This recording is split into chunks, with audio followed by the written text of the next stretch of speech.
പീർ സാഹിബ് എന്ന് പറഞ്ഞ ആളുടെ ശവകുടീരമുണ്ട്. മുസ്ലിമാണ്. അയാളാണ് ആദ്യം പിരിമേട്ടി വന്നത്. അതും കുട്ടിക്കാനത്ത് തന്നെയാണ്. ആദ്യമായിട്ടല്ല, ബ്രിട്ടീഷുകാർ വരുന്നതിന് മുമ്പ് വന്ന ആളാണ്. പുള്ളി അവിടെ മരിച്ച് പുള്ളീനെ ഇത് അടക്കി പീർ സാഹിബ്. അതിൻ്റെ പേരിലാണ് പീരുമേട്ടിൽ പീരുമേട് എന്നുള്ള പേര് വന്നേ. അതിന് മുമ്പേ പീരുമേടിൻ്റെ പേര് അഴുതയാണ്. അഴുത. കുട്ടിക്കാനത്തെ കൊട്ടാരം രാജകുടുംബം, തിരുവിതാംകൂർ രാജകുടുംബത്തിൻ്റെ കൊട്ടാരമാണ്.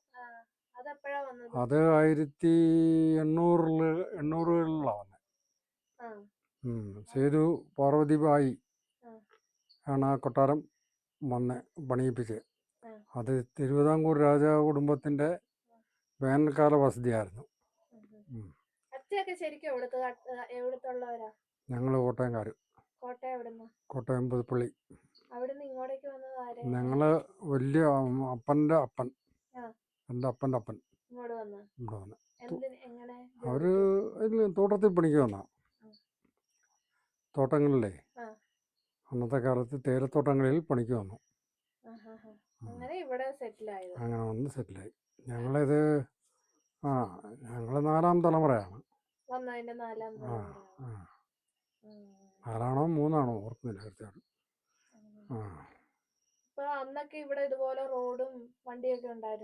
ഇതാ മെയിൻ റോഡോ?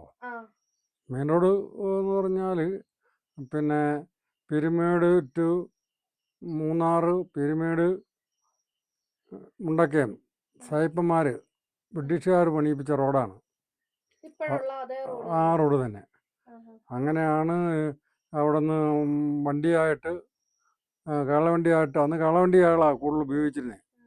കാളവണ്ടിയായിട്ട് പോയി കാള മറിഞ്ഞു പോയാണ്. മത്തായി എന്ന് പറഞ്ഞ ഒരാൾ കാളവണ്ടിയായിട്ട് മറിഞ്ഞു. അങ്ങനെയാണ് മത്തായിക്കൊക്കെ എന്നുള്ള പേര് പീരുമേട്ടി വന്നത്. പീരുമേട് സ്കൂളോ? പീരുമേട് സ്കൂള് അതെ അതെ. അത് ഒരു ചിദംബരം പിള്ളൈ എന്ന് പറഞ്ഞ ഒരു എസ്റ്റേറ്റ് ഓണർ ഉണ്ടായിരുന്നു. അദ്ദേഹം പണിയിപ്പിച്ചാണ്. Chidambaram Pillai memorial government higher secondary school. അത് 1950-കളിലാണ്.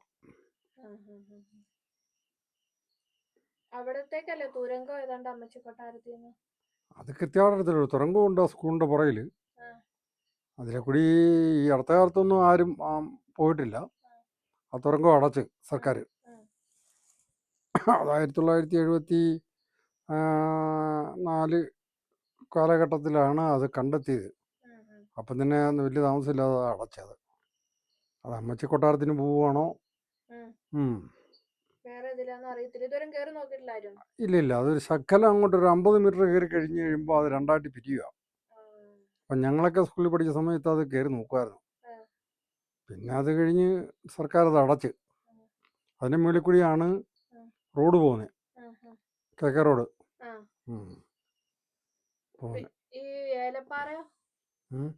പീരുമേട്ടിൽ പിന്നെ ഒരു അമ്പലം ഉണ്ടല്ലോ, ഒരു ശ്രീകൃഷ്ണ ക്ഷേത്രം. അതിൻ്റെ ഹിസ്റ്ററി എന്ന് പറഞ്ഞാൽ പിന്നെ അവർ പറയുന്നത്, ഹിന്ദുക്കൾ പറയുന്നത്, തിരുവിതാംകൂറിലെ പിന്നെ അമ്മച്ചി എന്ന് പറയത്തില്ലേ, സേതു ലക്ഷ്മിബായി. സേതു ലക്ഷ്മിബായി അവിടെ വന്നപ്പോൾ ഒരു ഓടക്കൊള്ളനാഥം കെട്ടെന്നാ ഹിന്ദുക്കൾ വിശ്വസിക്കുന്നത്. ആറിൻ്റെ തീരത്ത് വന്നപ്പം പീരുമേട് ആറിൻ്റെ അതിൻ്റെ പീരുമേടാറെന്ന് പറയത്തില്ല, അഴുതയാറെന്നാണ് പറയുന്നത്. അത് തന്നെ, അഴുതയാറെന്നാണ് പറയുന്നത്. അവിടെ നിന്നപ്പം ഒരു ഓടക്കുള്ളിൻ്റെ ശബ്ദം കേട്ട് അവർ തിരക്കി പിടിച്ചപ്പം ഈ ഇപ്പോൾ അമ്പലം ഇരിക്കുന്ന സ്ഥലത്ത് നിന്ന് പിന്നെ ആ ഓടക്കുള്ള ശബ്ദം കേട്ടെ. അങ്ങനെയാണ് പിന്നെ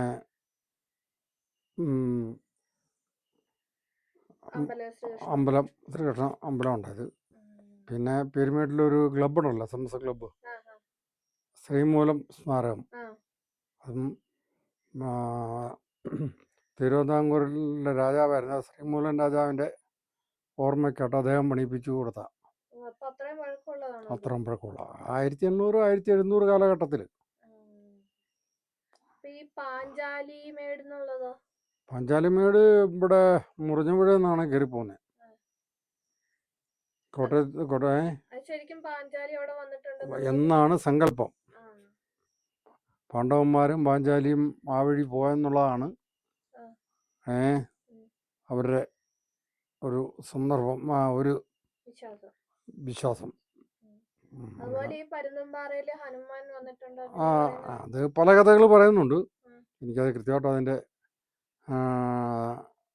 ഓർമ്മയില്ല. അതും ഇവർ പാണ്ഡവർ അവിടെ വന്നെന്നുള്ളതാണ്. പാഞ്ചാലി അവിടെ വന്നിരുന്ന് എന്നാണ് വിശ്വാസം. അതാണ് പിന്നെ പരുന്തുംപാറയുടെ വിശ്വാസം. പാഞ്ചാലി അവിടെ വന്നിരുന്നിട്ടുണ്ടോ പരുന്തുംപാറയില്? എന്നാണ് അവരുടെ ഓരോരുത്തരുടെ വിശ്വാസം. പലരും പല കഥ പറയുന്നു. നമുക്കതിനെക്കുറിച്ച് കൃത്യമായിട്ട് പണ്ടുതൊട്ടേ ഈ പരുന്തുംപാറയൊക്കെ ഉണ്ടോ? പിന്നെ ആ, അന്ന് ഇത് വണ്ടിയൊന്നും പോകത്തില്ലായിരുന്നു. ആ. അന്ന് ആൾക്കാർ നടന്ന് പാമ്പനാറിലേ അവിടെ ഈ ഒരു എസ്റ്റേറ്റ് ഉണ്ട്. പിന്നെ ബ്രിട്ടീഷുകാരെ കുറിച്ച് തന്നെ പറയണ ബ്രിട്ടീഷുകാരെപ്പോഴാണ് ഇവിടെ വന്നത്? അത് കൃത്യമായിട്ട് അറിയത്തില്ല. 1800-കളിലാണ്. 1800-കളിൽ ഇവിടെ വന്ന് തേയില എസ്റ്റേറ്റ് ഉണ്ടാക്കി. ആദ്യം അവർ പോയത് മൂന്നാറാണ്. കണ്ണൻദേവൻ കമ്പനി. അത് കഴിഞ്ഞാണ് അവർ പിന്നെ പീരുമേട് ഏരിയ, പീരുമേട് താലൂക്കിൽ തേയില എസ്റ്റേറ്റ് തുടങ്ങുന്നത്. ഈ ബ്രിട്ടീഷ് ബംഗ്ലാവ്സ് ഒക്കെ ഇപ്പോഴും നമ്മുടെ അവിടെ ഈ ആൾക്കാരൊക്കെ നിൽക്കുന്നതോ? അല്ല, ഇവിടെ മിക്കവാറും എസ്റ്റേറ്റുകളെല്ലാം പിന്നെ ബംഗ്ലാവുകളായി ഇവർ സായിപ്പന്മാരുണ്ടാക്കിയതാണ്. അവർ വിറ്റുപോയി കഴിഞ്ഞു. അവരെല്ലാം വിൽക്കുന്ന 1950 കഴിഞ്ഞ് സ്വാതന്ത്ര്യം കിട്ടിക്കഴിഞ്ഞാണോ അവരെല്ലാം നാട്ടുകാർക്ക് വിൽക്കുന്നത്. അവരെ സ്വാതന്ത്ര്യം കിട്ടിക്കഴിഞ്ഞ് 50 എന്നിട്ട് കുറേ വർഷങ്ങൾ കൂടി സായിപ്പന്മാരിവിടെ ഉണ്ടായിരുന്നു. അങ്ങനെയാണ് അവർ നാട്ടുകാർ ഓരോരുത്തരോടും ഓരോ കമ്പനിയായിട്ട് മേടിക്കുന്നത്. അത് ഒത്തിരി കമ്പനി ഉണ്ടായിരുന്നു ഇവിടെ. എല്ലാം ഇംഗ്ലീഷ് പേരായിരുന്നു. SITE,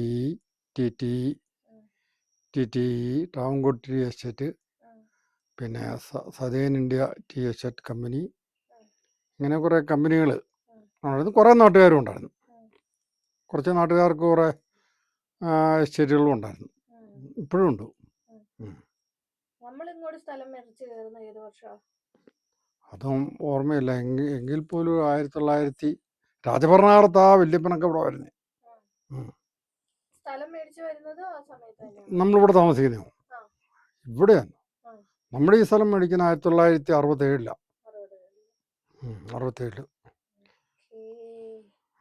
thank you.